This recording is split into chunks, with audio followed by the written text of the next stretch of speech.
Hello guys, তো আশা করি তোমরা সবাই ভালো আছো। তো আগের ভিডিওটা নিশ্চয়ই তোমরা দেখেছো। আগের ভিডিওটা নারুটোর উপরে ছিল, সেখানে আমি লাস্টে বলেছিলাম যে নেক্সট ভিডিও ইন্টারস্টেলারের উপরে হবে। তো আজকে আমি কথা বলবো ক্রিস্টোফার নোলানের ইন্টারস্টেলার। তো ক্রিস্টোফার নোলানের সম্পর্কে যারা যারা জানো, তো তারা সে জানো যে কীরকম ধরনের মুভি বানায়। তো এইটা তার আমি বলবো বেস্ট মুভির ভিতরে একটা, সেরা মুভির ভিতরে একটা। সব মুভি ভালো, আমার কোনো মুভি আজ পর্যন্ত খারাপ লাগেনি। এই মুভিটা এসেছিলো বেসিক্যালি 2013 সালে। সেই সময়ের হিসাবে যদি তুমি আজও দেখতে যাও, তো মারাত্মক শ্যুট করেছিল। আর এটাতে মিউজিক দিয়েছিল হচ্ছে হ্যান্স জিমার। তো সেও অসাধারণ মিউজিক দিয়েছিল। মানে এই মুভিটা একটা মিউজিক প্যারডি মুভি বলাও ভুল হবে না, এত সুন্দর মিউজিক আছে। আর ওই মিউজিকটা মানে আমি যখন কোনো সময় লো ফিল করি মিউজিকটা চালাই, আমার খুব ভালো লাগে। এটা বেসিক্যালি আমি গল্পের স্টোরি লাইনটা একটু বলি তোমাদের। তো বেসিক্যালি পৃথিবীর একটু সমস্যা হচ্ছে, চাষবাস অতটা ঠিকঠাকভাবে হচ্ছে না। তো এখানে মেন ক্যারেক্টার আছে কুপার বলে একজন। তো সে হচ্ছে আগে স্পেস সায়েন্সেরই কাজ করতো। তো সে আবার স্পেস সায়েন্সের ওখানে ঢুকে পড়ে, মানে চলে যায়, ওদের সাথে মিট হয় ওর। তো তারা তাকে একটা অন্য গ্রহে, যাতে সেখানে ভালো জীবন পাওয়া যায়, তো সেখানে তার জন্য তাকে পাঠানোর জন্য রকেট করে পাঠানো হয়। তার বাইরে তার মেয়ে ছিল, ছেলে ছিল। তাদের থুয়ে সে চলে যায় অনেক বছরের জন্য। তো বেসিক্যালি স্পেসে গিয়ে তারপরে বেসিক্যালি স্পেস টাইম সম্পর্কে একটু যাদের নলেজ আছে তারা জানো যে স্পেসের টাইম একটু অন্যভাবে চলে। তো বেসিক্যালি টাইম ট্রাভেল স্টোরি বলতে পারো এটা একটা, তোমরা এটাকেও বলতে পারো। কিন্তু সবার আগে আমার মনে হয় এটা একটা লাভ স্টোরি। আমার এটা মনে হয়, আমার দেখে এটা মনে হচ্ছে একটা বাবার একটা তার মেয়ের প্রতি ভালোবাসার স্টোরি, ফিরে আসার স্টোরি। আর মানে একটা মাইন্ড ব্লোয়িং ভিজুয়ালসের স্টোরি আর মিউজিকের স্টোরি। হ্যান্স জিমার আর ক্রিস্টোফার নোলান যা করে দিয়েছে মারাত্মক। আর সামনে তার একটা মুভি আসছে, সেই মুভিটার নাম হচ্ছে ওডিসি। আমি প্রচুর আশাবাদী, কেন আমি ক্রিস্টোফার নোলানকে অনেক ছোটোবেলাতে তার ডিরেক্ট করা মুভিগুলো দেখতে দেখতে বড় হয়েছি। যেরকম ইন্টারস্টেলার বেসিক্যালি আমি জানতাম না যে এরকম ধরনের মুভি আদৌ কেউ বানায়। মানে বাহুবলী তো তখন আমার মানে বাহুবলী লেভেল, মানে যখন বাহুবলী রিলিজ হয়েছিল তখন মনে হয়েছিল যে এবার হয়তো ইন্ডিয়া চেঞ্জ হবে। কেন ক্রিস্টোফার নোলানের টাইপসের এই ওয়ার্ল্ড বিল্ডিং দিয়েছিল, যে ইমার্সিভ এক্সপিরিয়েন্স সেটা দিয়েছিল বাহুবলী, সেরকম ধরনের এই একটা আমার মুভি লেগেছিল 2013 সালে, যখন এটা প্রথমবার আমি দেখেছিলাম। তো আমি জানি না, আই থিঙ্ক এটা 2013তেই কি 12তে রিলিজ হয়েছিল বা 11তে, আমার মনে পড়ছে না। কিন্তু এই মুভিটা আমাকে একটা পেন ড্রাইভে করে আমার একটা দাদা দিয়েছিল, নিচে ঘরে আসে, আমরা রেন্টে থাকতো আমাদের বাড়িতে, সে তার পেন ড্রাইভে করে এই মুভিটা আমাকে দিয়েছিল। প্রথমবার দেখে আমার মাথায় জাস্ট বাস্ট করেছিল জিনিসটা, যে এরকমভাবে মুভি তৈরি হয় আদৌ। তো যখন আমি প্রথমবার এই মুভিটা দেখি, তখন সেই দিন থেকে ঠিক করেছিলাম যে একদিন আমি গল্প লিখবো, মুভি বানাবো। সেদিন দিয়ে আমার ইচ্ছেটা বেড়ে গেছিলো ক্রিস্টোফার নোলানের এই মুভিটা দেখে। তার আগে আমার কখনো মনে হয়নি যে আমি মুভি বানাবো। আর বাহুবলী এস রাজামৌলির যখন আমি বাহুবলী দেখেছিলাম, তখন আমার ভিতরে প্রচুর কনফিডেন্ট এসেছিলো যে একদিন হ্যাঁ আমিও একটা ভালো ফিল্ম মেকার হবো। আর আমি খুব একটা ছোটো শর্ট ফিল্ম বানিয়েছি আমার জীবনের প্রথম, এত বছর পরে এত কিছু শিখে গুড কোয়ালিটি দিয়েই বানিয়েছি। তো যারা যারা দেখতে চাও তারা ফোর্ক অফিসিয়াল ইউটিউব চ্যানেলে গিয়ে দেখতে পারো। খুব খেটে করেছি, এই কারণে আমার ভিডিও আসতো না। সে যাই হোক, আমি একটা সাইডে রাখছি আপাতত। আমি আসছি ইন্টারস্টেলারের উপরে। তো Interstellar movie guys last scene অবধি যেতে যেতে মানে তোমাদের চোখ দিয়ে জল বেরিয়ে আসবে, এত ইমোশনফুল মুভি। বললাম না, একটা লাভ স্টোরি, এটা স্পেস সায়েন্সের মুভিই না।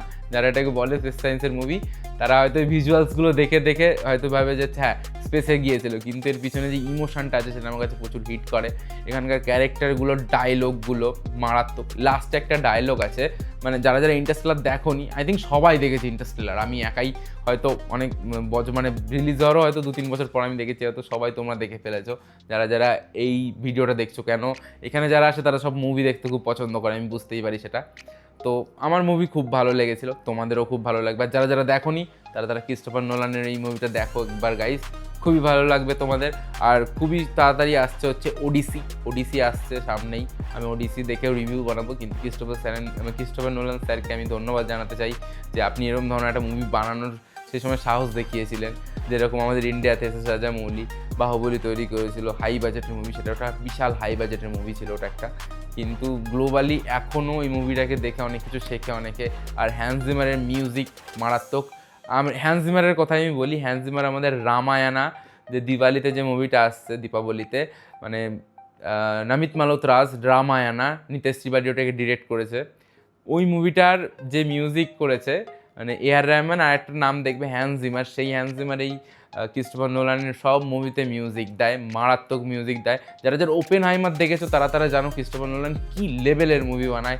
তারপরে ডার্ক নাইট মানে ব্যাটম্যানের যেটা ডিসি কমিক্সের ওই ধরনের মুভিগুলো, তারপরে টেনেট তো ভালো, ইনসেপশন সবথেকে বড় কথা, ইনসেপশন অনেকে হয়তো দেখেছো, ইনসেপশন এই ধরনের মুভি বানায় ক্রিস্টোফার নোলান। তো দেখো একবার, মারাত্মক। এই যারা যারা দেখোনি এখনো অবধি ইন্টারস্টেলার, প্লিজ একবার কি দেখো। আর এখানকার যে মানে ভিজুয়ালস, মারাত্মক ভিজুয়ালস, ব্ল্যাক হোল, আমি একটা ব্ল্যাক হোল নিয়ে একটা জিনিস আমি পরে জানতে পেরেছিলাম যে ক্রিস্টোফার নোলান মানে তখন মুভিটা বানিয়েছিল যখন ব্ল্যাক হোল কীরকম দেখতে ছিল সায়েন্টিস্টদের সেরকম কোনো নলেজ ছিল না, সেই সময় সে রিসার্চ করে মানে অবিকল ব্ল্যাক হোল মানে বানিয়ে ফেলেছে। মানে সিনেমাতে যে ব্ল্যাক হোলটা দেখানো হয়েছে সেটাই পরে গিয়ে ডিসকভার করেছে বিজ্ঞানীরা ওরকমই দেখতে। মানে উনি মানে ক্রিস্টোফার নোলান নিজে বসে রিসার্চ করেছে সায়েন্টিস্টদের সাথে, তারপরে গিয়ে মুভিটা তৈরি হয়েছে। গ্র্যাভিটি কোন গ্রহে কতটা, তারপরে হচ্ছে ব্ল্যাক হোলে ঢুকে গেলে কি হতে পারে, মারাত্মক আমার দারুণ লেগেছিল। তোমরাও কি দেখো, তোমাদেরও খুব ভালো লাগবে। আর এর ক্যারেক্টার এক্সপ্লেনেশনের মানে জায়গা আমার মনে হয় যে আমার অতটা এখনো যোগ্যতা হয়নি, তাও একটু বলি আমি। এইখানে ক্যারেক্টারগুলোর যে ইমোশন সেগুলো তোমার ভিতরে এসে হিট করে, মানে মারাত্মক। মানে ওখানকার কুপারের যে ডায়লগগুলো দারুণ। তোমরা দেখো, আমি স্পয়েল করবো না, তোমরা দেখো একবার। আর এখানে বিশ্বাসের একটা ব্যাপার আছে, মানে এখানে ক্যারেক্টারগুলো একে অপরকে কতটা বিশ্বাস করেছিল যে মানে দেখো, তোমরা মুভিটা দেখো, আমি স্পয়েল করতে চাই না। অন্য কোনো দিন আই থিঙ্ক যদি ইচ্ছা হয় তাহলে করবো ক্যারেক্টার এক্সপ্লেন। মারাত্মক মুভি, যাদের সায়েন্স ভালো লাগে, স্পেস সায়েন্স ভালো লাগবে তো তারা দেখতে পারো ক্রিস্টোফার নোলানের ইন্টারস্টেলার। একটু টাইম দিয়ে দেখতে পারো, যারা যারা এখনও দেখোনি দেখতে পারো, খুবই ভালো মুভি। তো আজকের মতো ভিডিওটা এইটুকুই। নেক্সট আবার হয়তো কোনো একটা অ্যানিমে বা কোনো একটা সিরিজের নিয়ে কথা হবে। আর আমি বললাম যে কন্টিনিউটি মানে আমার ভেঙে গেছে ইউটিউব চ্যানেলে, তো বেসিক্যালি ওই ইয়েটার জন্য, শর্ট ফিল্মটার জন্য। আমার শর্ট ফিল্মের নাম হচ্ছে স্কন্ধ কাটার আতঙ্ক। যারা যারা এখনও দেখোনি তারা তারা দেখতে পারো। খুবই কষ্ট করে বানিয়েছি, আমার পুরো টিম 4K অফিসিয়ালের অল টিম, অভিরাজ, শ্রেয়া, সবাই মানে খুব কষ্ট করে করেছি। একবার গিয়ে দেখতে পারো। আমি লিখেছি, আমি ডিরেক্ট করেছি, আমি এডিটিং করেছি, খারাপ বানাইনি, একবার গিয়ে দেখো গাইস। তো আজকের মতো ভিডিওটা এইটুকুই, দেখা হচ্ছে নেক্সট ভিডিওতে। তো আশা করি তোমরা সবাই ভালো থাকবে। Tata guys.